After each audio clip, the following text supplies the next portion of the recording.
The air in the great hall of the northern fang was thick with the scent of pine smoke, roasted venison, and the heavy metallic tang of pack dominance. The hunter's moon, a perfect cold silver disk, stared down through the high smoke hole in the roof, its light spearing the gloom and glinting off the frost-kissed antlers mounted on the timbered walls.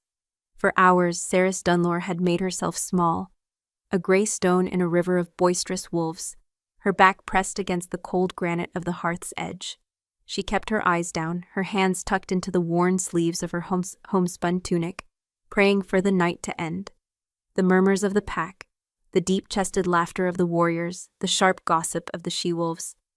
It was all a familiar torment, a language she heard but could no longer truly speak. But tonight the air was different. It was stretched thin, vibrating with a tension that had nothing to do with the usual Thal pack squabbles. It was because he was here, the Alpha King. His presence had silenced the hall an hour ago, not with a command, but with his very existence.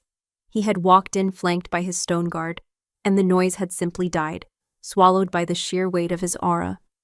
Now the sounds had returned, but they were subdued, cautious. He sat at the high table, a figure carved from mountain shadow and winter frost, saying nothing, merely observing.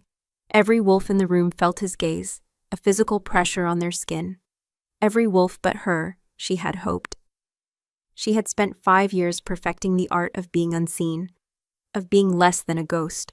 But as the fire crackled and the night deepened, a dreadful certainty grew in her stomach, cold and sharp. The silence that had fallen was aimed not at the room, but directly at her. And she knew, even before she dared to look up, that the king was about to speak. The question came without warning, cutting through the strained quiet. It wasn't a roar or a command, but a low, almost conversational timbre that was somehow more terrifying than either. "So, you're still unclaimed?" The words fell into the hall like stones into a frozen lake. Every head turned, every whisper ceased. The world narrowed to the space between her and the high table. Saris's breath caught, a painful little snag in her throat. She forced herself to lift her gaze, to meet the eyes of the Alpha King, Jastor Venmark. They were not the fiery gold of a common alpha. They were the color of a winter sky just before a blizzard, a pale, piercing gray that seemed to absorb all the light and warmth in the room. Scars, old and white, mapped the hard planes of his face, one trailing from his temple and disappearing into the dark, thick beard that framed a stern mouth. He didn't look cruel. He looked ancient, inevitable, like a force of nature that did not concern itself with the lives of lesser things. Her heart hammered against her ribs, a frantic bird trapped in a cage of bone, unclaimed. The word was a brand, a mark of shame she wore seared into her very soul. It meant broken, it meant cursed. It meant the mate the fates had promised her had been stolen by a rogue's teeth 5 years ago, on the eve of their bonding ceremony, leaving her forever tethered to a ghost. It meant she was an omega, not by rank, but by tragedy, an empty vessel in a pack that valued bonds and lineage above all else. Her throat was dry, a desert of fear. The pack's eyes were on her, 100 pairs of gleaming, curious, pitying points of light. She could feel their thoughts like bee stings. The Dunlore girl, the one whose mate was killed, the barren one. The king waited, his patience a cold, heavy blanket smothering the hall. Silence was not an option. Defiance was suicide. She had to answer. Yes. The word was a tiny thing, a wisp of sound, barely more than a breath, but in the cathedral-like silence, it echoed like a scream. She watched it travel across the space between them, watched it land. Jastor's expression did not change. His posture remained relaxed, one powerful hand resting beside a silver goblet. It was a mask of perfect control, but Saris, who had spent a lifetime learning to read the subtle shifts in predators, saw the truth beneath it. She saw it in the fractional tightening of the muscle in his jaw, the faint tremor in the massive shoulders beneath his black furs, and she smelled it. His scent, which had been a distant, clean fragrance of cold mountain air and ozone, suddenly deepened, thickening with something primal and possessive. It was the scent of a wolf stirring from a long slumber, the low, dangerous rumble of a power that had been held in careful check. It coiled around her, a possessive tendril of smoke, staking a claim in the air she breathed. The growl was not audible to the room, but she felt it in her bones. A deep, resonant vibration that traveled from the stone floor, up through her legs, and settled low in her belly. A collective nervous shuffle rippled through the pack. The other alphas at the high table, broad-shouldered and proud, subtly angled themselves away from their king, an instinctual submission to a will far greater than their own. The air crackled. Unclaimed, in the eyes of a lesser wolf, meant unwanted, pitiable, but her single whispered word had just taught her a terrifying new lesson. To an alpha king, a man who ruled territories that stretched from the sun-scorched south to the frozen northern peaks, unclaimed did not mean unwanted. It meant available. It meant exposed. It meant his for the taking. The realization hit her with the force of a physical blow. This wasn't a passing observation. It was an assessment, a hunter sighting his quarry. The polite curiosity was a lie, a carefully crafted veil over a predatory intent so profound it made the fine hairs on her arms stand on end. Her shame curdled into pure, ice-cold fear. She dropped her gaze, staring at the worn leather of her boots, hoping the floor would swallow her whole. But it was too late. The king's attention was a spotlight, and she was pinned in its merciless beam. He rose from his seat, the scrape of the heavy chair against the stone floor, a deafening roar in the silence. He was larger than she had realized, a mountain of a man who blocked out the light of the fire. As he descended the few steps from the high platform, he moved with a slow, deliberate grace that was utterly at odds with his immense size. He wasn't walking, he was prowling. The pack parted before him, a sea of fur and fear receding from his path. Saris's breath hitched. Her instincts screamed at her to run, to flee into the forest and never look back.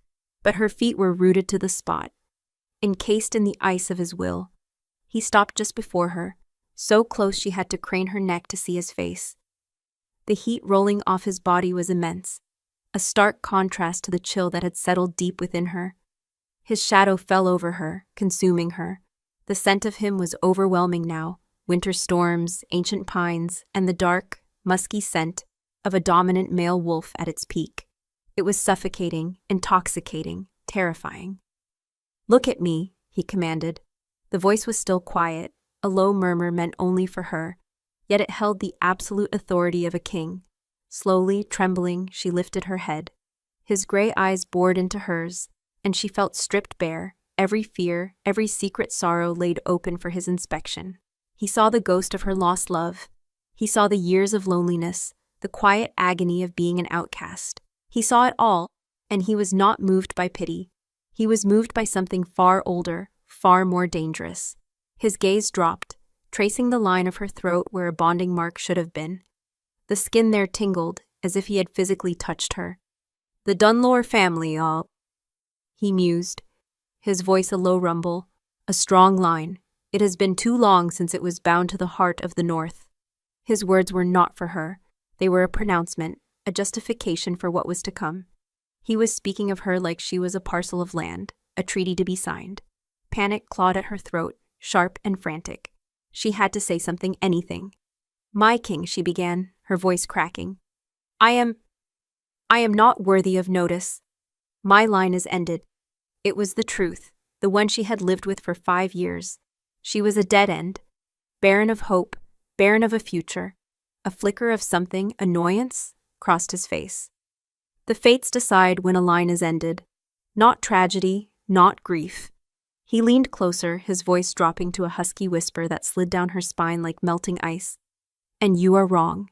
You have been noticed."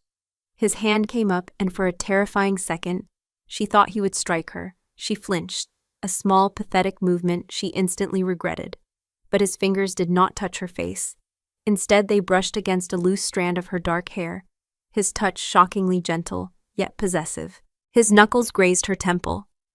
"Fear smells like weakness on most," he murmured, his gaze intense, unwavering. "On you, it smells like a challenge."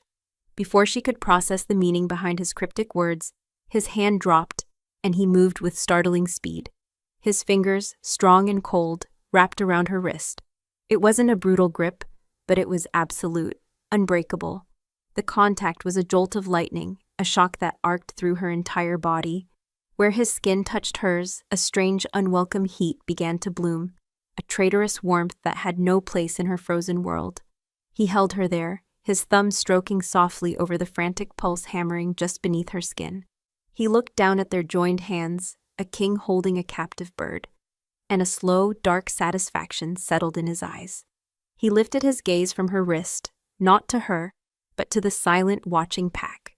His voice rang out, no longer a whisper, but a clear, cold decree that sealed the stone walls of the great hall around her, turning it from a shelter into a cage. She is under my protection now. No one is to speak to her. No one is to touch her. He paused, letting the weight of his command settle. His gray eyes swept over the alphas, a silent warning that promised death. Then his gaze returned to her, pinning her in place. His voice dropped once more, a possessive, final whisper that was for her and her alone. "And you," he said, his grip tightening ever so slightly on her wrist. A final, indelible brand of ownership. "You are not to leave my sight." The world was the iron grip on her wrist, and the thunder of her own blood in her ears. King Jastor Venmark did not drag her. The act was far more profound, more absolute than that. He simply moved, and she was compelled to follow, an extension of his will. Her feet stumbled on the rough-hewn stone floor, her worn boots scraping in a desperate, futile attempt to find purchase. The pack parted before them, a living corridor of wide, staring eyes and gaping mouths. She saw pity in the faces of some of the older she-wolves, fear in the eyes of the warriors, and a cruel, sharp glint of satisfaction in the gaze of Elka, the pack alpha's daughter, who had never missed an opportunity to remind Saris of her broken status. Tonight, Elka's smirk was one of pure, vicious triumph. "See what happens to the useless ones," it seemed to say. "They become toys for the powerful." Shame, hot and acidic, burned its way up Saris's throat. She tried to pull her wrist free, a single instinctive act of rebellion. It was like pulling against a mountain. Jastor didn't even seem to notice, his stride unbroken, his gaze fixed forward, but she felt the subtle shift in his grip, the way his fingers tightened not with anger, but with an unyielding certainty that was infinitely worse. It was the grip of ownership, a silent reminder that her struggles were meaningless. His scent was a storm around her, erasing the familiar smells of her home. The pine and smoke of the great hall were swallowed by the clean, cold scent of high mountain peaks, and the electric charge of ozone that clung to him like a cloak. Beneath it all was the dark, rich musk of his wolf, a scent so potent it made her own dormant wolf, the sleeping, wounded thing deep inside her, stir with a faint, ghostly whimper of pure terror. It was the instinct of prey recognizing the apex predator, a truth her body understood long before her mind could accept it. They left the warmth and light of the hall behind, plunging into the colder, shadowed corridors of the hold. The sounds of the pack faded, replaced by the rhythmic echo of Jastor's heavy boots and the frantic, light patter of her own. Two of his stone guard followed, silent as death, their presence a pair of heavy weights on the air behind her. They weren't there to guard the king from her. They were there to ensure the cage was sealed. He led her up a winding stone staircase, their path lit by sputtering torches that cast long, dancing shadows on the walls. The air grew colder, cleaner. This was the Lord's Wing, a place she hadn't set foot in since she was a child, before the tragedy that had shattered her world. The door at the top of the stairs was thick oak banded with black iron. Jastor pushed it open without ceremony and pulled her inside. The chamber was the largest she had ever seen. A massive stone hearth dominated one wall, a low fire crackling within, its flames casting a sullen red glow over the room. Thick bear and wolf pelts were strewn across the floor and draped over a heavy carved bed. On a large table, maps were spread out, held down by daggers and polished stones, depicting the vast, sprawling territories of the north. It smelled of wood smoke, old leather, and him. His scent had already permeated the space, marking it as his own. The door swung shut behind them with a heavy, final thud, plunging the room into a deeper quiet. The stone guard remained outside. They were alone. The sudden silence was more deafening than the noise of the hall. For a long moment, he simply stood there, his back to the door, still holding her wrist, his immense frame blocking the only exit. The firelight played over the scars on his face, making them seem like canyons in the rugged landscape of his skin. His gray eyes were fixed on her, no longer absorbing the light, but seeming to emit a cold, flat luminescence of their own. Slowly, deliberately, he released her. Her wrist fell to her side, tingling and cold where his hand had been. A faint red mark bloomed on her pale skin, the imprint of his fingers. She instinctively wrapped her other hand around the spot. A futile gesture of protection. She stumbled back a step, then another, until the backs of her legs hit the edge of the map table. She could go no further. She was trapped. He didn't move towards her. He watched her retreat with a dispassionate curiosity, the way a wolf might watch a cornered rabbit, assessing its fear, its fight, its inevitable surrender. He unclasped the heavy, fur-lined cloak from his shoulders and let it fall. It landed on the floor with a soft, heavy sound, like a sigh. Beneath it, he wore simple black leather and wool, practical and severe, doing nothing to hide the sheer breadth of his shoulders or the coiled power in his limbs. He was a king who wore his power not in jewels or crowns, but in his very being. "You have been a ghost in this pack for 5 years," he stated. It wasn't a question. His voice was a low rumble, the sound of stones grinding together deep within the earth. "You sit by the fire but do not feel its warmth. You are present at the feasts, but do not taste the meat. You live, but you do not participate in life." His perception was a physical blow. He had seen it all. In the single hour he had been in the hall, he had seen the entirety of her miserable existence. The shame she felt was so profound it threatened to buckle her knees. She found her voice, a broken, reedy thing. "My life is my own." A corner of his mouth tilted in a semblance of a smile, but it held no warmth. It was a sharp, predatory thing. "Nothing in my kingdom is truly your own, girl. Not the land, not the kill, and not your life. It all belongs to the North, and the North belongs to me." He took a step towards her, and she flinched, pressing herself harder against the table's edge. He stopped, his eyes narrowing slightly. "I do not beat females," he said, his tone clipped, as if the very idea was an insult to his own code. "My presence is threat enough." He was right. His proximity was a form of suffocation. She could feel the heat of him, smell the power on him, feel his will pressing down on her. "What do you want from me?" she whispered, the question torn from the deepest part of her terror. He began to pace, moving with that same lethal, fluid grace she'd seen in the hall. He prowled the length of the room, his gaze never leaving her, his presence filling every dark corner. "I want what is owed," he said, stopping near the hearth. He stared into the flames, his profile hard and unforgiving in the flickering light. The Northern Fang is a powerful pack, but it grows insular, complacent. Its alpha, your alpha, thinks his borders are his own private kingdom. He forgets who sits on the winter throne. He turned his head, and his gray eyes pinned her again. Bonds are the chains that hold a kingdom together. Blood ties, mating vows. For 10 years, the Northern Fang has offered no daughter of rank to the Central Packs. No alliances. They hoard their strength. It is a slight I have overlooked for too long. Understanding dawned, cold and horrifying. This wasn't about her. Not really. She was a message, a political tool, a pawn in a game of power she couldn't begin to comprehend. He wasn't just claiming a female. He was annexing a territory, one body at a time. "I am barren," she lied, the word tasting like ash. It was the story the pack had told itself to make sense of her tragedy. A wolfless, broken omega, whose body had rejected the chance of new life after the trauma. It was easier than believing the fates could be so cruel. Jastor's gaze dropped to her throat, to the unblemished skin where a mate's mark should have been. A low sound vibrated in his chest, a growl of pure disbelief. "No," he said, his voice dropping, becoming dangerously soft. "You are not barren, you are empty, a house waiting for its master to return. Your first mate is dead. The bond was never sealed in blood. The thread was cut before the knot was tied." He took another step closer, his eyes glowing with an intensity that seemed to peel back her skin and look directly at her soul.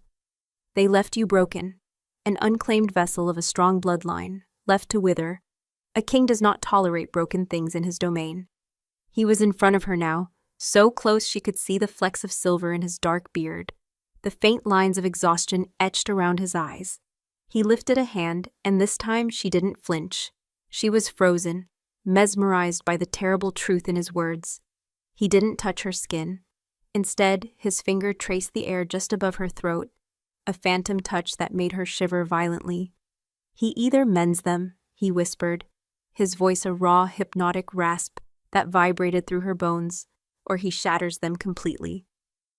The words hung in the air between them, sharp and glittering as shards of ice. Mends them or shatters them. It was not a choice offered to her, but a statement of his absolute power over her fate.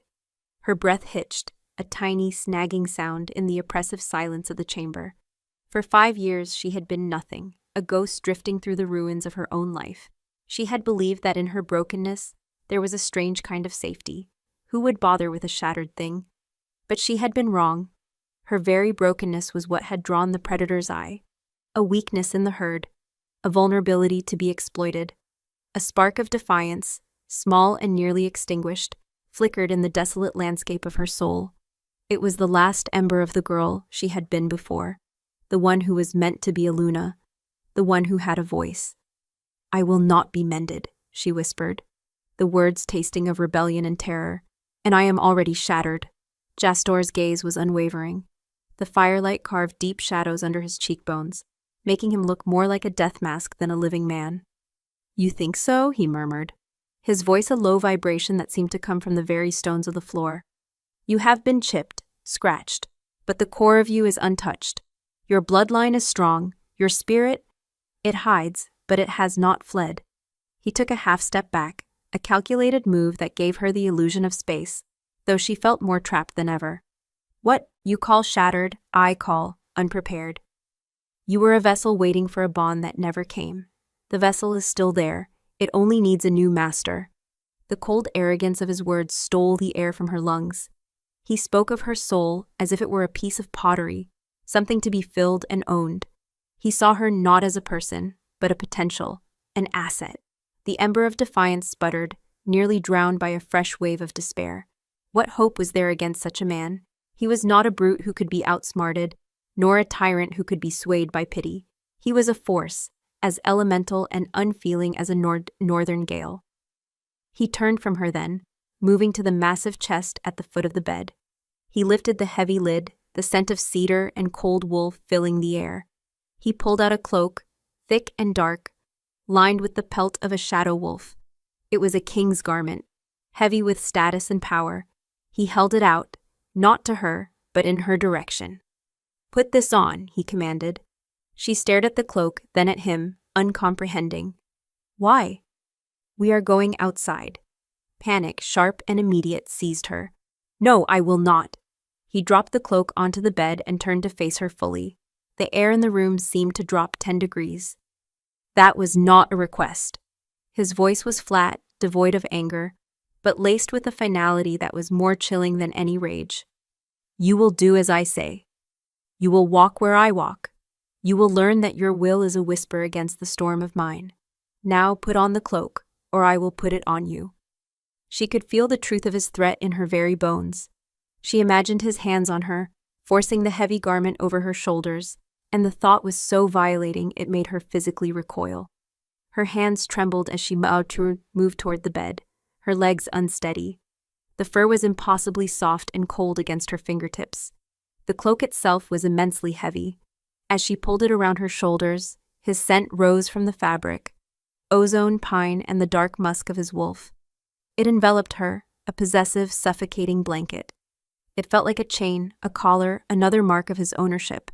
He watched her, his expression unreadable, as she fumbled with the heavy silver clasp at the throat.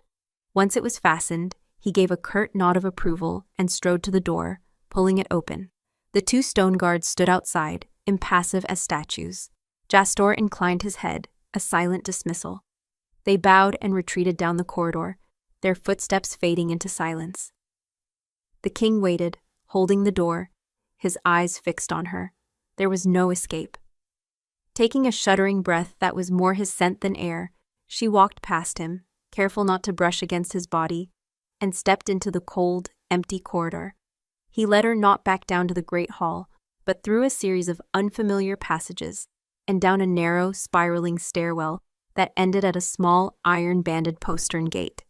The air was damp, and smelled of cold stone and moss. He drew a heavy iron key from his belt, the sound of the lock turning echoing loudly in the enclosed space. The gate groaned open, revealing the night. The cold hit her first, a clean, sharp shock to her system after the stuffy heat of the hold. The hunter's moon was high and bright, bathing the world in ethereal silver and inky black. A thin layer of frost crunched under their feet, glittering like scattered diamonds. They were behind the main hall, in a small, enclosed courtyard that opened onto the edge of the great northern pines. The forest stood as a solid wall of darkness, its silence immense and watchful. Jastor didn't speak. He simply began to walk, his long strides eating up the ground, forcing her into a near trot to keep up. He moved toward the trees, his dark form a shadow against the moonlit snow. The heavy cloak he'd given her, which had felt like a cage indoors, was now a welcome shield against the biting wind that whispered through the pines. They entered the forest, and the world changed. The open moonlight was gone, replaced by a filtered, ghostly twilight that fell in slivers through the dense canopy of branches. The air was still, heavy with the scent of pine needles, damp earth, and the clean smell of frost. The silence here was different from the silence in the king's chamber. This was the ancient silence of the woods, a living quiet that was full of unseen things. Ceres's heart hammered a frantic rhythm against her ribs. She had always loved the forest. It was where she had met Liam, her lost mate. They had spent hours running beneath these same trees, their laughter echoing in the green shadows. But now, walking beside this formidable, silent king, the forest felt alien and threatening. Every snap of a twig, every rustle of a nocturnal creature, sent a jolt of fear through her. They walked for what felt like an eternity. He seemed to have no destination, merely moving deeper and deeper into the dark heart of the woods. He moved with an unnerving confidence, his steps sure and silent on the forest floor, while she stumbled over roots and rocks, her breath pluming in white clouds in front of her. Finally, he stopped in a small clearing, where a break in the canopy allowed the full, cold light of the moon to pour down, turning the frosted ground into a silver stage. He stood in the center of it, a towering silhouette, and turned to face her. "Do you feel it?" he asked, his voice a low rumble that was perfectly at home in the deep quiet of the woods. "Feel what?" she asked, her voice tight with suspicion and fear. "The power here, the old magic. This is not a land of men, Ceres. This is a land of wolves. Your pack has forgotten that. They build their stone walls, light their fires, and pretend the wild has been tamed." He took a step towards her. "But it is always here, waiting. It answers to strength. It answers to a true alpha." His gray eyes seemed to glow in the moonlight, holding a feral light she hadn't seen indoors. His wolf was closer to the surface here, a palpable presence that raised the fine hairs on her arms. Her own wolf, the dormant, sleeping creature inside her, stirred again, not with fear this time, but with a strange, aching resonance. It was a call of the wild she had not felt in 5 long years. "My pack is strong," she said, a reflexive defense of the only home she had ever known, however cruel it had been to her. A humorless smile touched his lips. "Your pack is a tooth that has grown dull. It needs sharpening." Before she could form a reply, a sound cut through the silence. The sharp snap of a heavy branch, too deliberate to be an animal. Jastor's entire posture changed in an instant. The languid power became coiled, explosive tension. His head snapped in the direction of the sound, and a low growl, this one fully audible, vibrated from his chest. It was a sound of absolute lethal warning. A figure stepped out from behind a thicket of ancient pines. It was Drag, one of the pack's most brutish enforcers, a loyal dog to the pack alpha and a known tormentor of the lower ranks. His face, broad and scarred, was twisted into a sneer in the moonlight. 2 other wolves flanked him, their expressions equally hostile. "King Jastor," Drag sneered, his voice rough. He deliberately let his gaze slide over to Ceres, dismissing her with a look of utter contempt. "This is Northern Fang territory.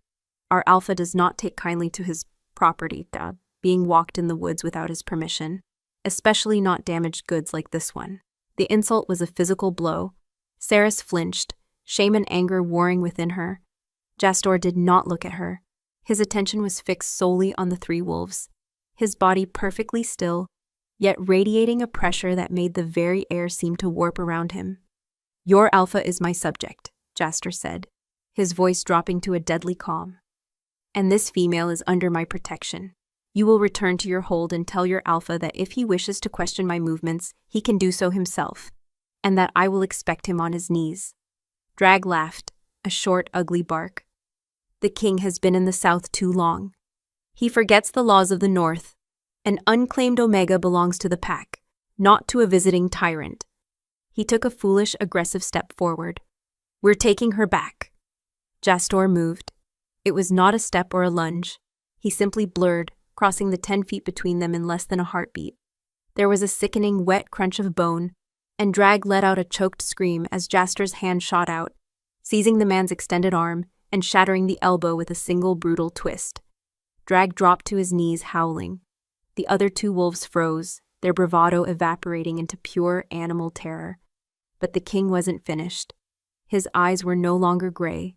They were glowing with the pale, predatory light of his wolf. The air around him shimmered as the change fought for release. He leaned down, his face inches from the whimpering Drag, and his voice was a guttural snarl, more beast than man. She is not the pack's. She is not yours. She is mine. He shoved Drag's ruined arm back at him and straightened up, turning his incandescent gaze on the other 2, who immediately scrambled backward, tripping over themselves to flee into the darkness. He let them go. He turned his back on the pathetic, sobbing form of Drag on the ground. And then he turned to her. He stalked toward her, the predator fully unleashed. The scent of his rage and dominance was a tidal wave, crashing over her, stealing her breath. She was paralyzed, not by fear alone, but by a terrifying, primal awe. This was the true Alpha King, the wolf that ruled the north. He didn't stop until he was caging her against the trunk of a massive pine, his hands planting on the bark on either side of her head. His face was so close she could feel the heat of his breath, see the wolf staring out from behind his eyes. He was breathing heavily, the struggle for control, a visible war in the tense lines of his body. He lowered his head and she squeezed her eyes shut, bracing for a blow, a bite, anything. But his mouth did not touch her. Instead, he buried his face in the curve of her neck and shoulder, his beard rough against her sensitive skin. He inhaled, a deep, shuddering breath, drawing her scent into his lungs, as if it were the only thing anchoring him to his human form. His scent, thick with rage, possession, and the ozone of a lightning strike, flooded her senses. He wasn't just smelling her, he was marking her, saturating her with his own powerful essence, branding her in a way far more permanent than a touch or a bite. It was a primal declaration, a silent, soul-deep claim made in the heart of the ancient woods, witnessed only by the moon and a broken man. The world was the rough bark of the pine tree digging into her back, and the thunderous, ragged sound of the king's breathing in her ear. Sarah stood frozen, a mouse in the shadow of a hawk, every muscle locked in a paralysis that was beyond mere fear. It was awe. It was the primal, instinctual submission of a lesser creature in the face of absolute, untamed power. His scent was a thick, intoxicating cloud, seeping into her skin, her hair, the very wool of the cloak he had given her. It was the smell of dominance, of rage barely leashed, and beneath it all, a strange, dark note of something that felt terrifyingly like satisfaction. He was marking her, not with tooth and claw, but with the very essence of his being, a claim so profound it bypassed the physical and went straight for the soul. Her own dormant wolf, the ghost she had carried for 5 years, was no longer whimpering. It was awake. It was crouched in the deepest part of her, not in terror, but in a state of hyper-awareness, its head raised, its senses straining, recognizing the presence of a power it had never known. It was the call of the apex, the undeniable pull of a true Alpha King, and it terrified her more than the violence she had just witnessed. Slowly, as if fighting against immense chains, Jaster lifted his head. The feral, incandescent light in his eyes was receding, banked like coals, but the gray that replaced it was harder, colder, and more focused than before. He was still breathing harshly, his broad chest rising and falling, the battle for control a visible war fought in the tense lines of his body. He stared down at her, his gaze sweeping over her face, her throat, as if searching for the mark he had just left, the invisible brand of his scent. "Now you understand," he said, his voice a raw, guttural rasp. It was not a question, it was a conclusion. She couldn't find her voice. She could only stare back at him, her heart a frantic drum against her ribs. She understood nothing, and yet she understood everything. She understood that her life, the quiet, miserable existence she had curated in the shadows, was over. The game had changed, and she was no longer a forgotten piece off the board. She was the board, the territory over which a war was about to be fought. He pushed away from the tree, the sudden absence of his body heat, leaving her skin prickling with cold. He straightened to his full, formidable height, his silhouette blocking out the moon. He looked toward the path Drag and his cronies had taken, his expression one of disdain. "The pups have run back to their sire," he said, his voice regaining its cold, regal composure. "Alpha Gregor will be waiting. He will posture. He will object. He will be reminded of his place." He turned his gaze back to her, and it was sharp enough to strip flesh from bone. "And you will stand by my side while he learns his lesson. You will not flinch. You will not look away. You are mine now, and my property does not show weakness." The word, property, was a slap. It stung, bringing a hot flush of shame to her cheeks, but it also clarified everything. He was not her protector, not truly.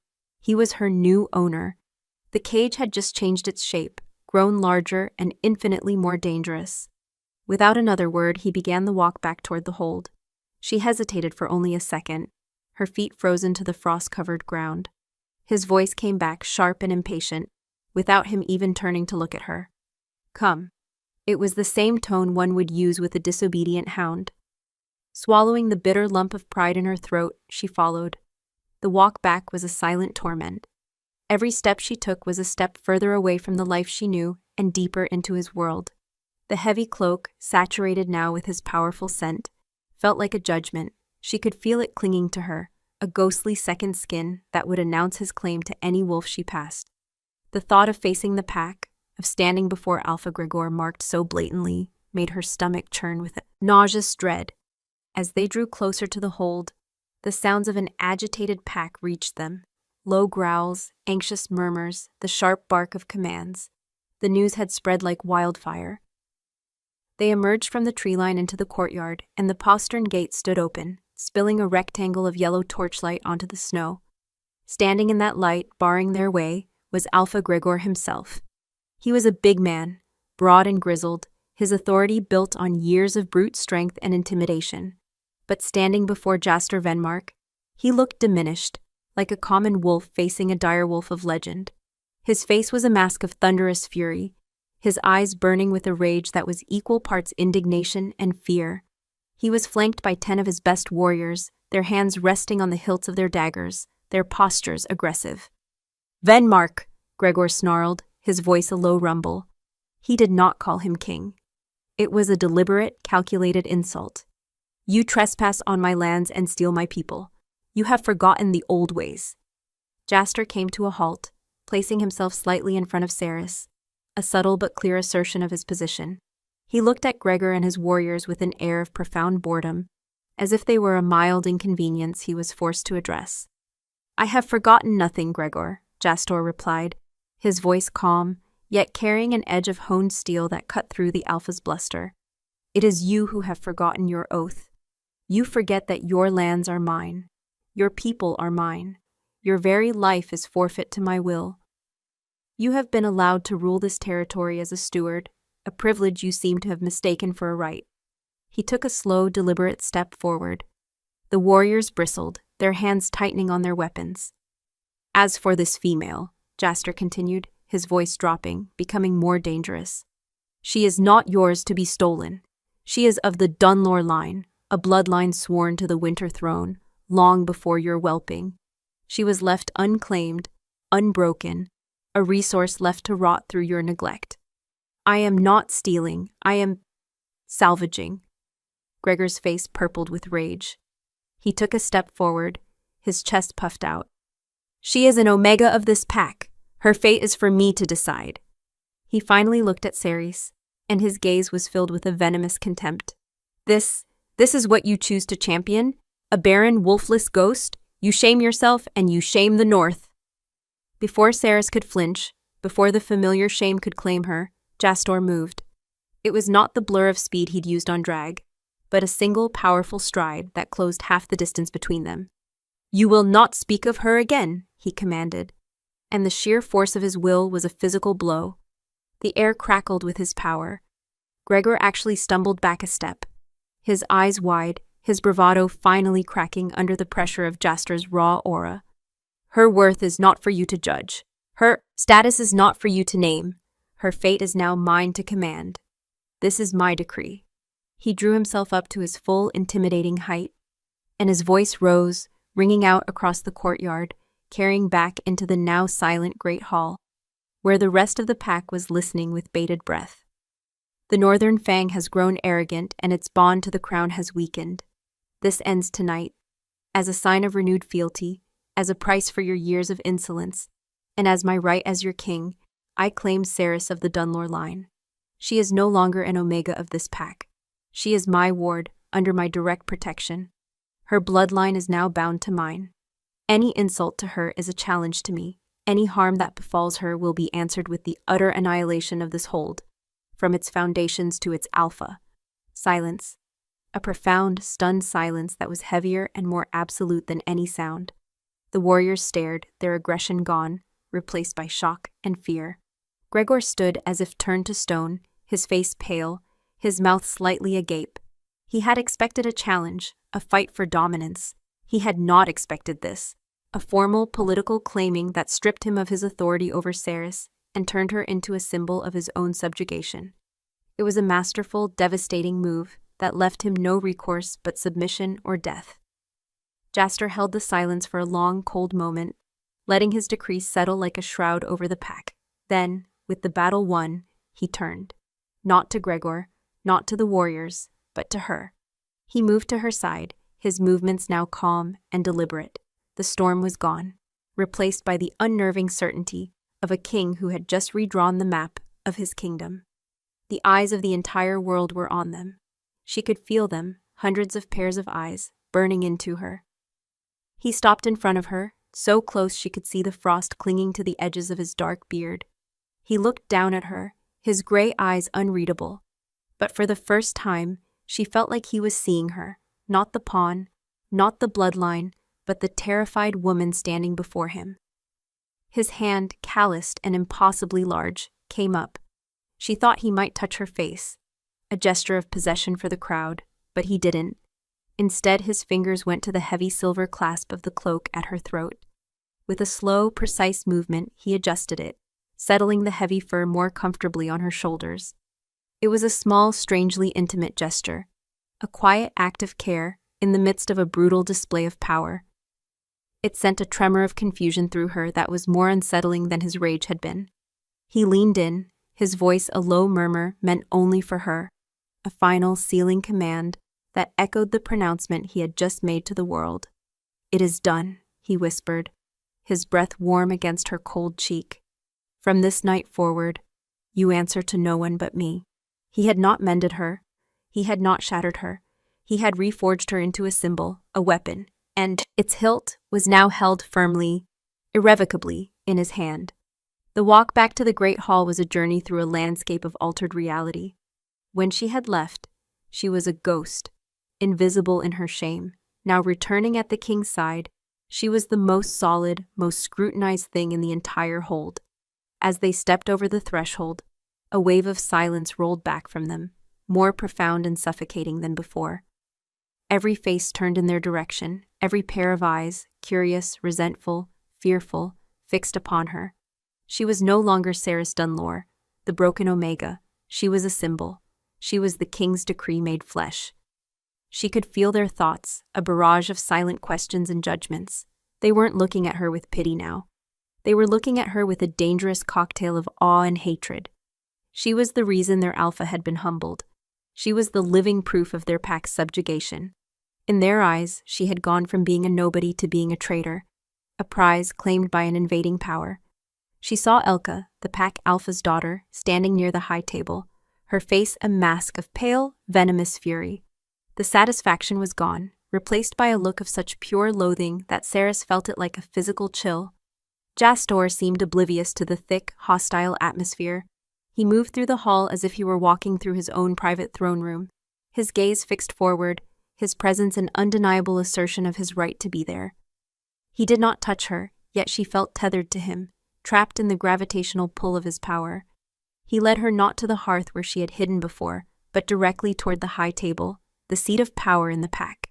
He stopped before the Alpha's great chair, the one carved with the snarling wolf's head of Gregor's line. For a moment, she thought he would sit in it, the ultimate act of dominance. Instead, he simply rested a hand on its high back, a gesture of casual ownership, and turned his gaze upon the silent, watching pack. "The night grows late," he announced, his voice carrying effortlessly to every corner of the hall. "Your Alpha has things to contemplate, as do you all. My business here is concluded for the evening." He paused, letting his gaze sweep over them one last time before it settled, briefly, on the pale face of Alpha Gregor, who stood frozen in the entryway. "Fealty is not a suggestion, it is the air you breathe." With that final chilling pronouncement, he turned and gestured toward the corridor leading to the Lord's wing. He expected her to precede him. Her feet felt like lead, to walk away from her pack, from the only life she had ever known, and follow him. It was a final public act of severance. Taking a deep, shuddering breath that was filled with the sense of her hostile home, she turned her back on them all and walked. She did not look back. She could feel their eyes on her, 1,000 tiny daggers aimed at her spine. Back. In the king's chamber, the silence that fell was different from before. The air of immediate, predatory threat had been replaced by something heavier, more complex. The fire in the hearth had burned low, casting long, dancing shadows that made the room seem even larger and her feel even smaller. Jastor shut the heavy oak door, the sound of the latch clicking into place, echoing the sound of her cage being locked.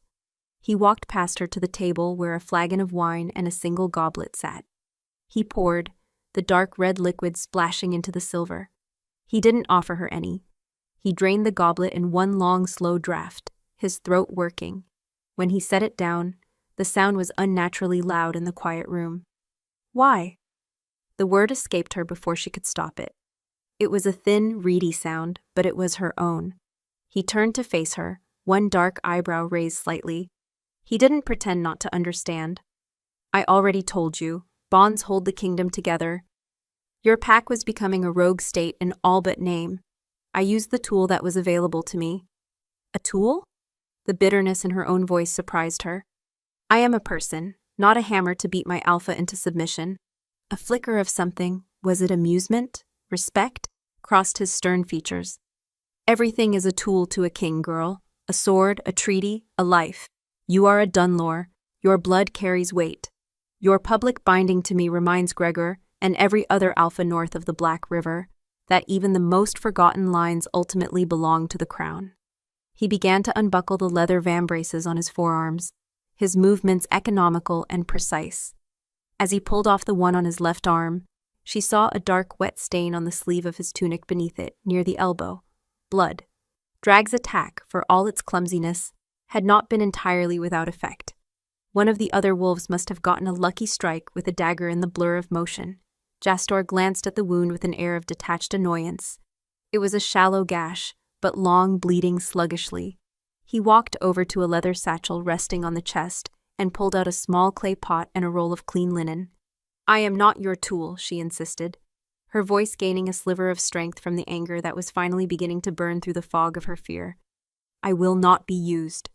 He opened the pot, and the sharp, clean scent of a healing salve, willow herb and moss, filled the air. He ignored her outburst, his attention focused on the task at hand.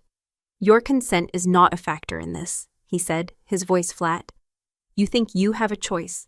You think yes or no still belong to you. They do not. You had a choice 5 years ago, perhaps, to live or to die with your chosen mate. You chose to live, and life in the North always eventually comes with a price." His words were cruel, a deliberate strike at the heart of her deepest grief. The memory of Liam's face, of his laughter, of his hand in hers, rose up, and the pain was so sharp, so fresh, it stole her breath. Tears pricked at the backs of her eyes, hot and shameful. She would not cry in front of him. She would not. He dipped his fingers into the salve and began to apply it to the cut, his face set in grim lines, but his left arm was his shield arm, and the angle was awkward. He winced, a barely perceptible tightening of the muscle in his jaw, as his probing fingers aggravated the wound. And then something shifted inside her. An instinct she thought had died with Liam. The instinct to heal, to mend, before she could think, before she could weigh the consequences. She crossed the room in 3 short steps. "You're doing it wrong," she said, her voice quiet but firm. "You'll bruise the flesh." He froze, his fingers hovering over the gash, and looked up at her. His gray eyes were wide with genuine surprise. For the first time since he'd arrived, she had done something that he had not anticipated. The air between them thickened, charged with a new and uncertain current. He stared at her, his gaze intense, searching. It felt as if he were looking past her face, past her fear, and seeing something deep inside her that no one else had seen for years. Slowly, deliberately, he held his arm out to her. It was not a command. It was a concession, an offering, a test. Her hands trembled as she took a strip of linen from the roll. She tore it cleanly, her fingers remembering the familiar motions of preparing a bandage. She dipped the cloth into the pot of salve, her movements gentle. Kneeling before him where he sat on the edge of the chest, she took his arm. His skin was hot beneath her cool fingers. The muscles were like banded steel, covered in a fine tracery of old silvery scars. His sheer physicality was overwhelming up close. She focused on the task, on the clean line of the cut, the dark welling of blood. She cleaned the wound with a practiced efficiency, her touch light but sure. He remained utterly still, his breathing the only sound in the room besides the crackle of the fire. He watched her, his gaze a heavy weight on the top of her bowed head. As she worked, her eyes traced the path of an old scar, a jagged, ugly thing that ran from his wrist halfway to his elbow. It was the kind of wound left by a cursed blade, one that had been meant to cripple. "This one," she found herself whispering, her finger hovering over the ancient mark. "It looks like it was meant to take your hand." He was silent for a long moment. She thought he would not answer, that he would retreat back behind his wall of command. When he finally spoke, his voice was a low, rough thing, laced with the memory of old pain. "It was," he said, "from a rogue alpha in the sunken fens. He thought a king who couldn't wield a sword was no king at all." He paused. "I proved him wrong. I beat him to death with my shield, with this arm." She looked up and his gray eyes were fixed on her, but they were seeing something else. "A battlefield, a memory. He gave me this scar," Jastor murmured, his gaze dropping to the wound she was tending. "I gave his pack to the crows. A king must be willing to trade his own blood for the blood of his enemies. It is the first and last lesson of the crown." In that moment, he was not just a tyrant who had stolen her life. He was a man, scarred and burdened, who ruled a savage land by savage means. The crown was not a jewel he wore. It was a weight, a collection of scars, both visible and not. An unexpected, unwanted sliver of understanding pierced her heart. She finished her work, tying the bandage with a neat, firm knot. Her fingers brushed against his skin one last time, and a strange jolt, a spark of warmth, shot up her arm. She pulled her hand back as if burned. He did not pull away. He simply watched her, his expression unreadable. She rose to her feet, the spell of the moment broken. She was the captive again. He was the king. He stood up, flexing his bandaged arm. "You have a healer's touch." It was a simple statement of fact, yet it felt like more. He looked at the small, pallet-like bed in the corner of the room, a simple cot meant for a servant or a squire. Then he looked at the massive, fur-draped bed that was his. "You will sleep there," he said, nodding toward his own bed. She stared at him, aghast. "No, I will not." "I do not share my bed," he stated, his voice turning to ice, cutting off her panicked assumption. "And I will not have my ward sleeping on the floor like a dog. You will sleep in the bed. I will take the chair by the fire." It was an order, but it was also a strange, incomprehensible act of consideration. He was a storm of contradictions, a monster with moments of startling honor. She was so tired, so emotionally battered, that she didn't have the strength to argue. Numbly, she walked to the massive bed, and without removing even her boots, she lay down on top of the furs, pulling the heavy cloak he had given her over her body. It was still saturated with his scent, but now, mixed with the smell of the healing salve, and the memory of his shared confidence. It was no longer just the scent of a captor. It was something far more complicated. She lay there, her back to him, listening to the sounds of him settling into the large chair by the fire. She expected to lie awake all night, terrified and alert. But the weight of the cloak, the warmth of the furs, and the sheer bone-deep exhaustion of the night pulled her under. Just as she was drifting into a restless sleep, his voice cut through the darkness, low and final. "Sleep," he commanded softly. "You are a weapon that needs to be sharp, and tomorrow your training begins." Saris awoke with a gasp, her body jerking from a dream of falling. For a disoriented moment, she didn't know where she was. The scent of wood smoke, old leather, and a sharp, clean coldness filled her senses. She was warm, cocooned in a mountain of heavy furs. As her eyes adjusted to the pre-dawn gloom, the reality of her situation crashed down upon her. She was in the king's bed. The memory of the previous night, the humiliation, the violence, the strange, unsettling moment of connection, rushed back, leaving a sour taste in her mouth. She turned her head slowly. The great chair by the hearth was empty. The fire had burned down to a bed of sullen, glowing embers that cast a weak, pulsing light on the stone floor. For a wild, hopeful second, she thought he was gone. Then she saw him. He was standing by the chamber's single narrow window, a tall, dark silhouette against the pale, bruised purple of the coming dawn. He was already dressed, not in the furs and leathers of a king holding court, but in the severe, practical garb of a warrior: dark wool tunic, reinforced leather trousers, and heavy boots. He was perfectly still, staring out at the snow-covered pines, but his stillness was not restful. It was the alert, coiled stillness of a wolf on the hunt, a predator waiting for the world to awaken so it could impose its will upon it. He hadn't slept. She knew it with a bone-deep certainty. He had watched over the room, over her, all night. The thought was both terrifying and, in a way she refused to acknowledge, strangely steadying. The floorboards creaked as she sat up, swinging her legs over the side of the bed. His head turned instantly, his gray eyes locking onto hers. Across the dim room, there was no greeting, no softening of his stern expression. "On your feet," he said, his voice a low rumble that vibrated with impatience. "The dawn does not wait for the weak." He tossed a bundle onto the foot of the bed. It was a set of clothes, practical and well-made, but clearly for a man. A simple wool tunic, sturdy trousers, and soft leather boots that looked like they might, miraculously, be close to her size. There was also a water skin and a small hard loaf of bread. "Dress, eat, we leave in 10 minutes. "Leave?" she asked, her voice thick with sleep. "Leave for where?" "Your training begins," he said, as if that explained everything. He turned back to the window, his posture a clear dismissal. The conversation was over. There was no modesty, no privacy to be had. With clumsy, cold fingers, she shed her worn tunic and skirt, the clothes of the Omega she had been, and pulled on the new garments.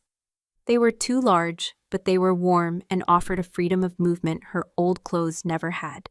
The boots were snug, lined with soft rabbit fur. She ate half the bread, forcing the dry crumbs down her throat, and drank from the water skin. The water was shockingly cold, a jolt that cleared the last of the sleep from her mind. As she finished, he turned from the window. He strode toward her, his presence seeming to shrink the large chamber. He stopped before her and looked her over, his gaze clinical and assessing, like a smith examining a blade. He noted the way the clothes hung on her small frame, the paleness of her face, the defiant tilt of her chin. "It will have to do," he grumbled, more to himself than to her. He gestured to the door. "Let's go." He led her out of the chamber and down the same winding postern stairwell as the night before, avoiding the main halls of the hold. The sun had not yet risen, and the world was bathed in a cold blue-gray light. A fresh layer of snow had fallen overnight, blanketing the courtyard in a pristine, unbroken sheet of white. The air was so cold it stung her lungs, each breath a painful, sharp intake.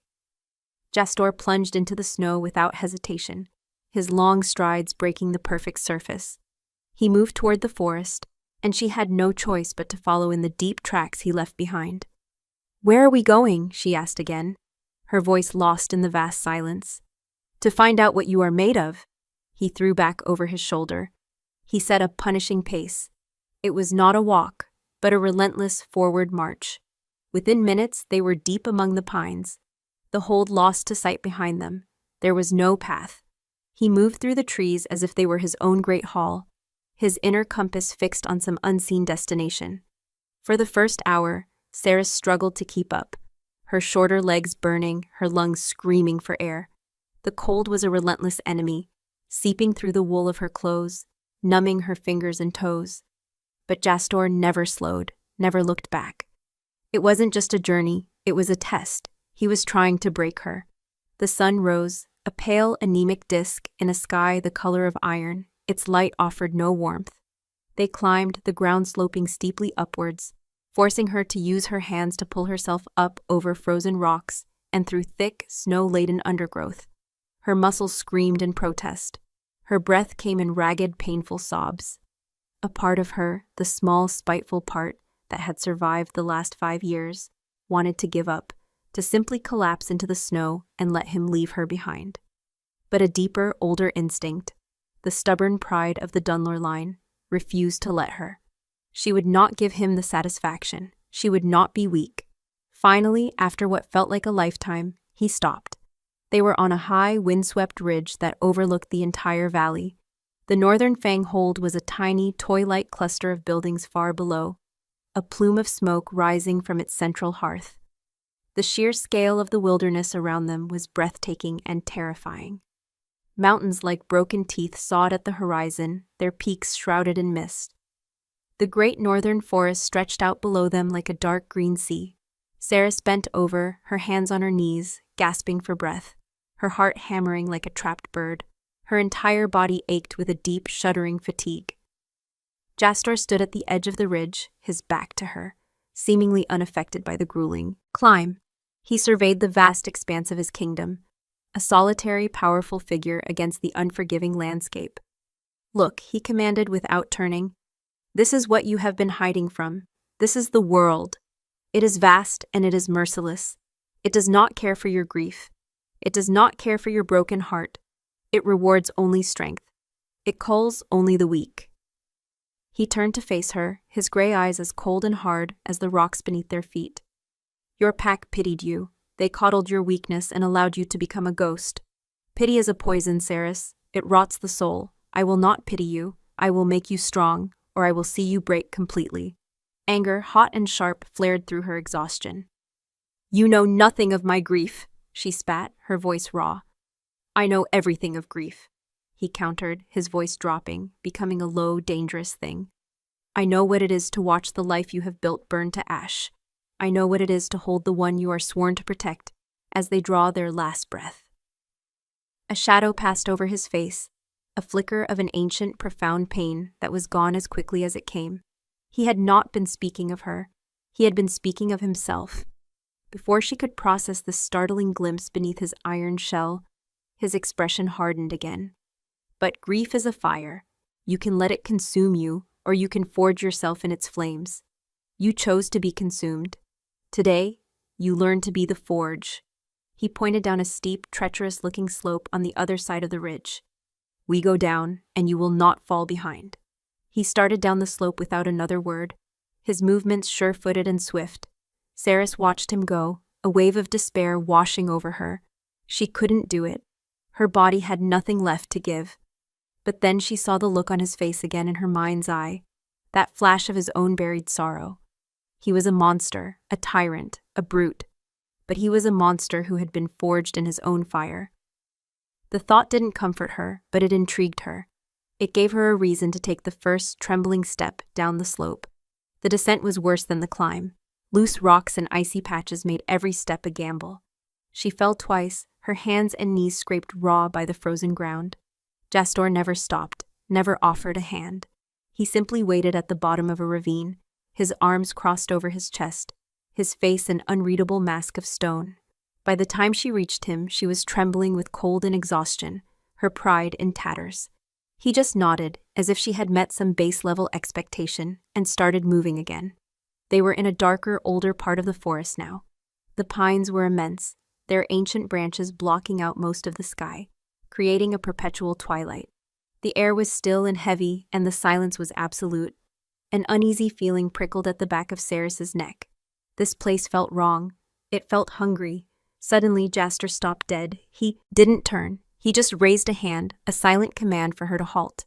He sniffed the air, his head tilted, his entire body going rigid with a focused, predatory intensity. "What is it?" she whispered. "Blood," he growled, the word a vibration in his chest. "And desperation." And then she smelled it too, the coppery tang of fresh blood, sharp and metallic on the cold air, and beneath it, a sour, rancid scent of madness and decay. A rogue. A figure stumbled out from behind a massive, moss-covered boulder 100 yards ahead. It was a shifter, caught halfway between man and wolf. His form was twisted, his spine hunched, and his limbs were elongated and wrong. Patches of mangy fur clung to his gray skin, and his eyes were a burning, feverish yellow, devoid of all reason. He was gaunt, starving, and his lips were pulled back from his yellowed teeth in a permanent, drooling snarl. This was what happened to a wolf who lost his pack, his mate, his mind. This was a walking death. Saris froze, her blood turning to ice water in her veins. The sight of him, the scent of him, it was a key turning in a lock deep inside her. It threw her back 5 years to a moonlit clearing and the sound of Liam's scream. The rogues that had killed him had looked just like this one, twisted, mad. The rogue saw them. A guttural, rattling growl tore from its throat. It wasn't a challenge. It was the mindless rage of a cornered, rabid animal. It lowered its head and charged. Saris's body betrayed her. She couldn't move. She couldn't breathe. Her mind was a white-hot scream of pure, paralyzing terror. Liam's face, his eyes wide with shock and pain, flashed before her. Jasper didn't draw a weapon. He didn't shift. He simply moved to stand in front of her, a solid wall of fury between her and the charging nightmare. As the rogue closed the distance, its claws tearing at the frozen earth, Jasper let out a roar. It was not a human sound. It was the sound of a mountain splitting in two, the roar of a primal god of the wild. It was a sound of such absolute, earth-shattering dominance that the rogue, mindless and mad, actually skidded to a halt, its charge broken by sheer instinctual terror. It whimpered, a high, pathetic sound, and tried to back away. "The blood moon calls for its due," Jasper snarled, his voice a guttural promise of death. "And your corrupted blood will serve as payment." He moved, a blur of shadow and violence. He met the rogue's frantic, clumsy attack with brutal efficiency. There was the sickening crack of bone as he shattered its arm, the wet tear of flesh as his fingers, hard as iron talons, found its throat. The fight was over in seconds. The rogue lay in a crumpled, broken heap in the snow, its mad yellow eyes staring sightlessly at the dark canopy above. Jasper stood over the body, his chest heaving, the wolf shimmering just beneath his skin.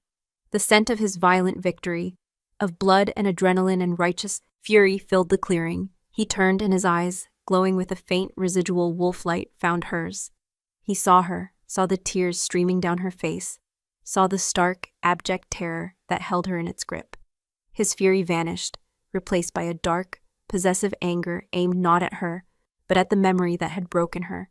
He crossed the space between them in 2 long strides, and his hands came up, gripping her by the shoulders. His grip was hard, anchoring. "Look at me," he commanded, his voice raw. He gave her a small shake. "He is dead. The memory cannot hurt you. I am here." She stared up at him, her vision blurred by tears, seeing not a king or a tyrant, but a force of nature that had just shielded her from her own worst nightmare. He had not let it touch her. He had stood between her and the past. He lowered his head, his forehead resting against hers. His breath was warm against her icy skin. "This," he whispered, his voice intense, vibrating through her bones. "This fear, this is the poison. This is the ghost that keeps your wolf caged." He pulled back, his hands still gripping her, his gray eyes burning into hers with a new, terrifying purpose.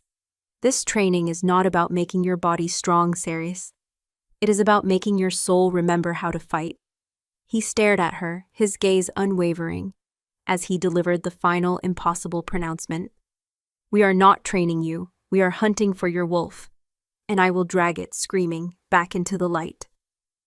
His words were a physical violation, a promise to tear into the scarred-over wound she had protected for 5 years.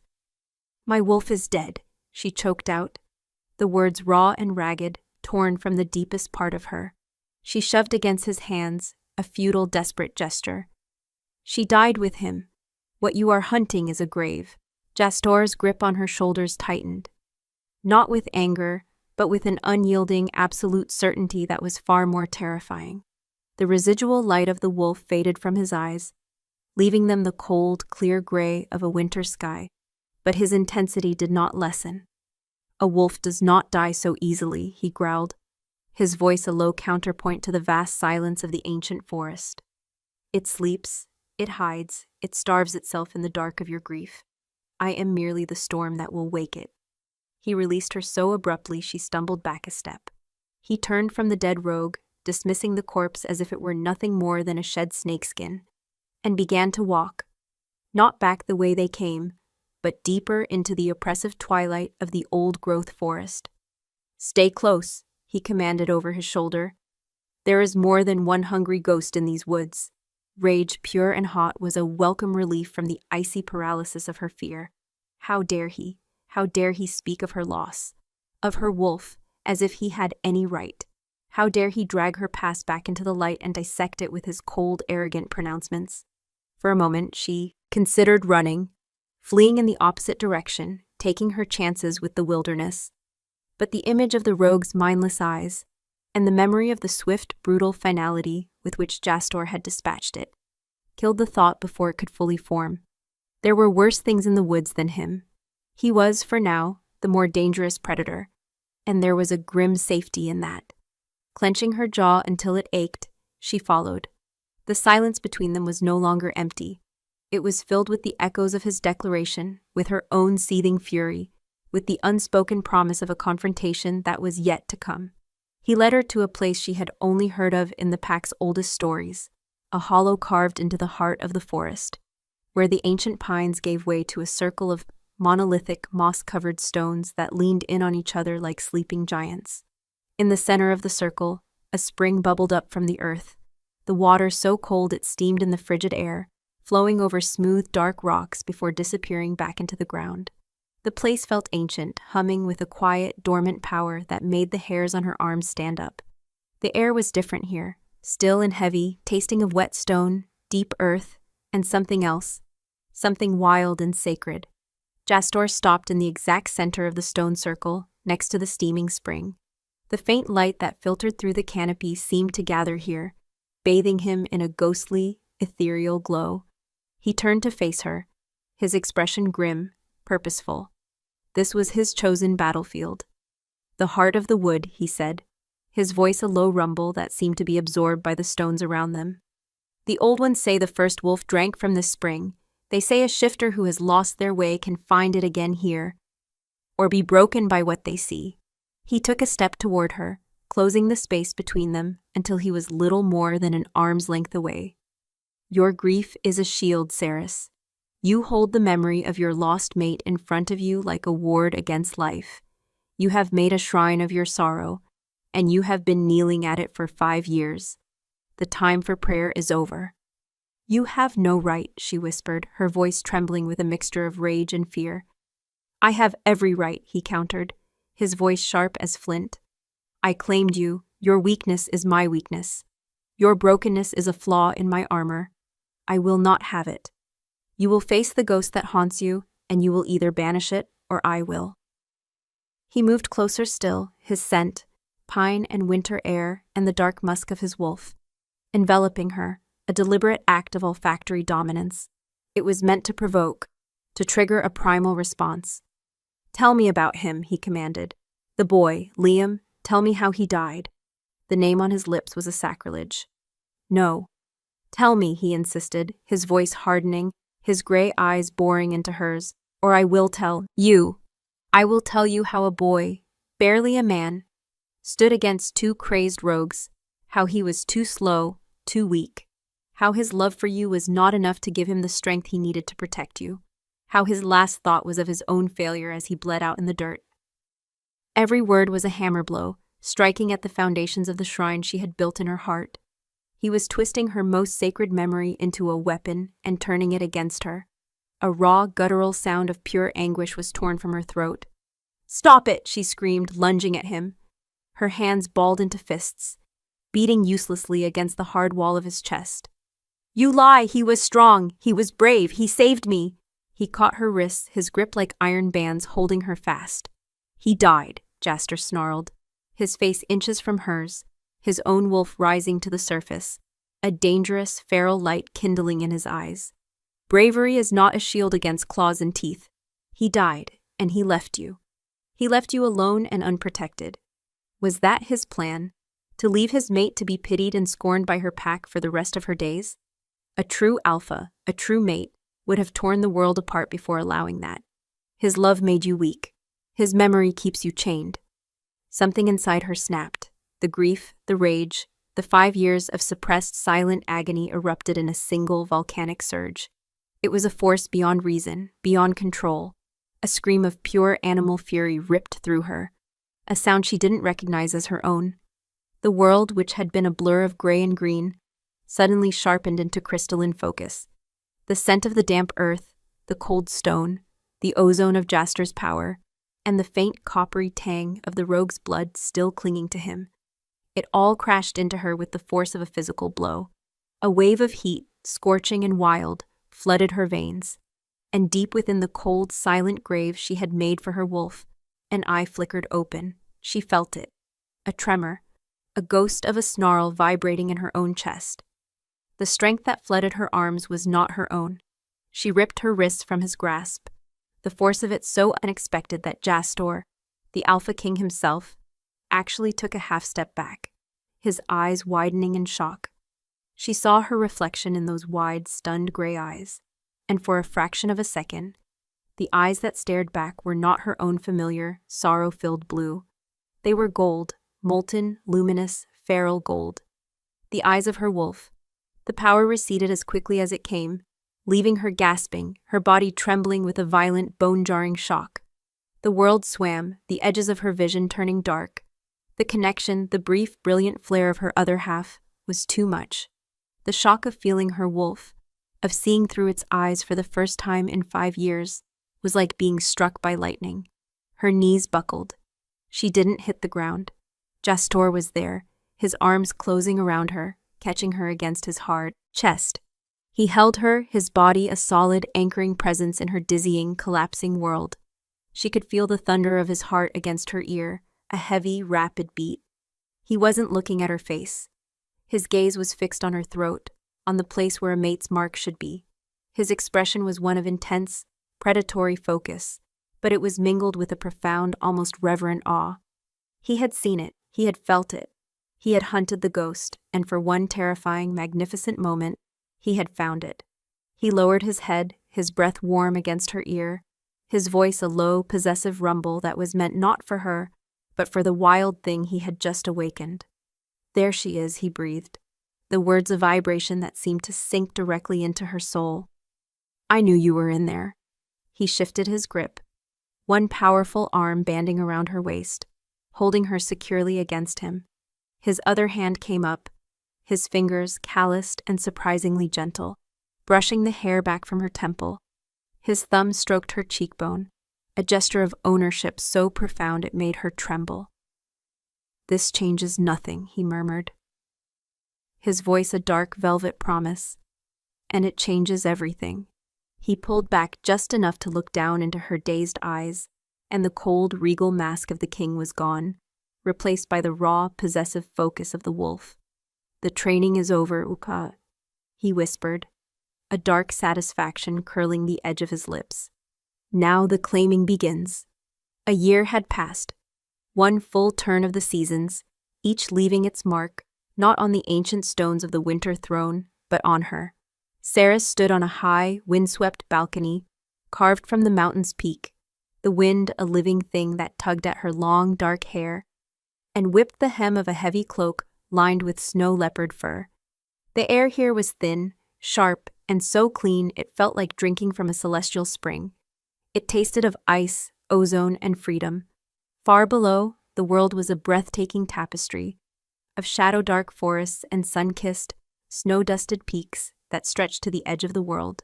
This was the heart of the North, the seat of the Alpha King, and it was now her home. She was no longer the gray stone hiding by the hearth. She was the mountain. She was the storm. The ghost of the Northern Fang was a story told by others, a myth she herself scarcely remembered. The woman who stood here now was forged in the fire Jastor had promised. He had not lied. He had dragged her wolf screaming back into the light, and in doing so had dragged her soul along with it. Her wolf was not a separate entity now, not a caged thing. It was a part of her, a warm, powerful current that flowed through her blood, sharpening her senses, deepening her connection to the wild world around her. She could feel the pulse of the vast territory below, the lifeblood of the pack sworn to the crown, a complex and ever-shifting web of which she was now a vital central thread. Her eyes, which had found their true gold in the heart of the wood that day, now saw the world with a clarity that was both a blessing and a burden.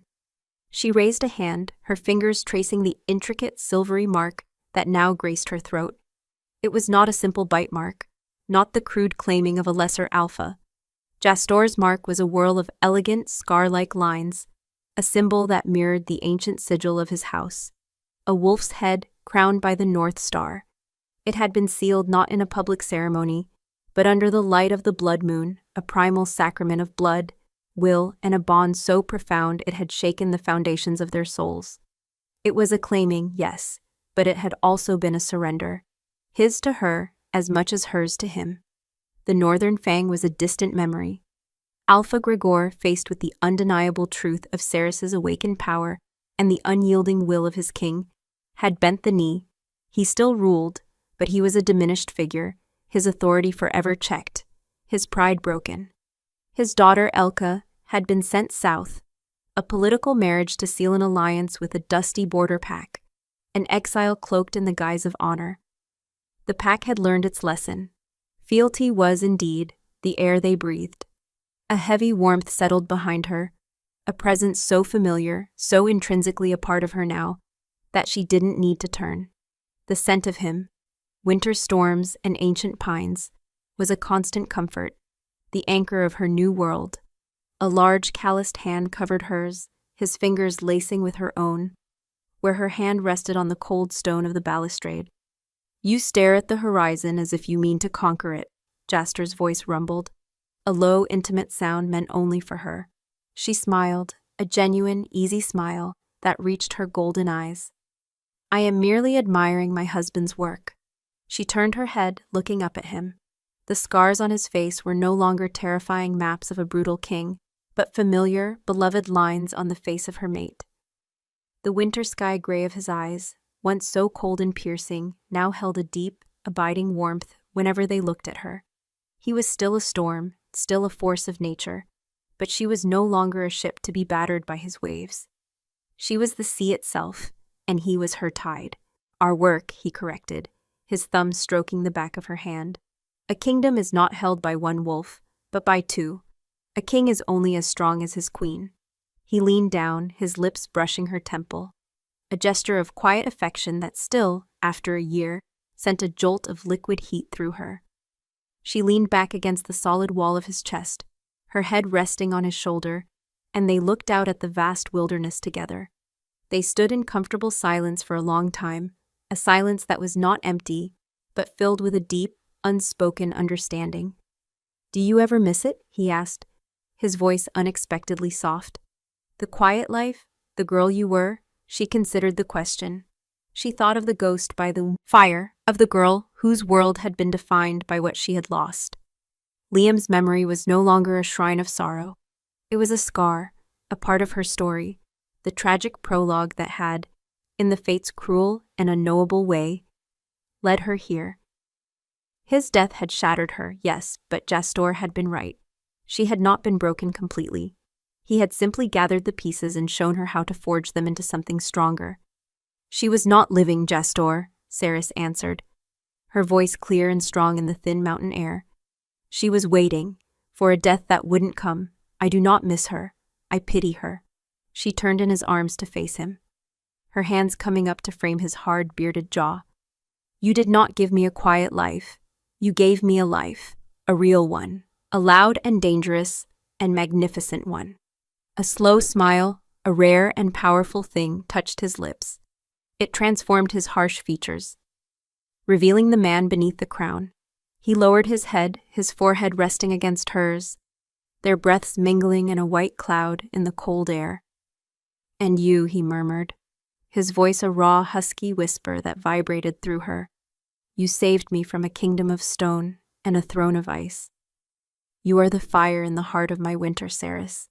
He kissed her then, a kiss that was not about claiming or dominance, but about a deep and absolute belonging. It was the kiss of two souls who had been forged in the same fire, two wolves who had found their other half against all odds. It was the promise of 1,000 dawns to come, of a shared reign, of a love as fierce and wild as the north itself. He was the storm that had found her, and she was the wild, beating heart of his kingdom. And in the silent, golden light of the rising sun, the north was finally and forever whole.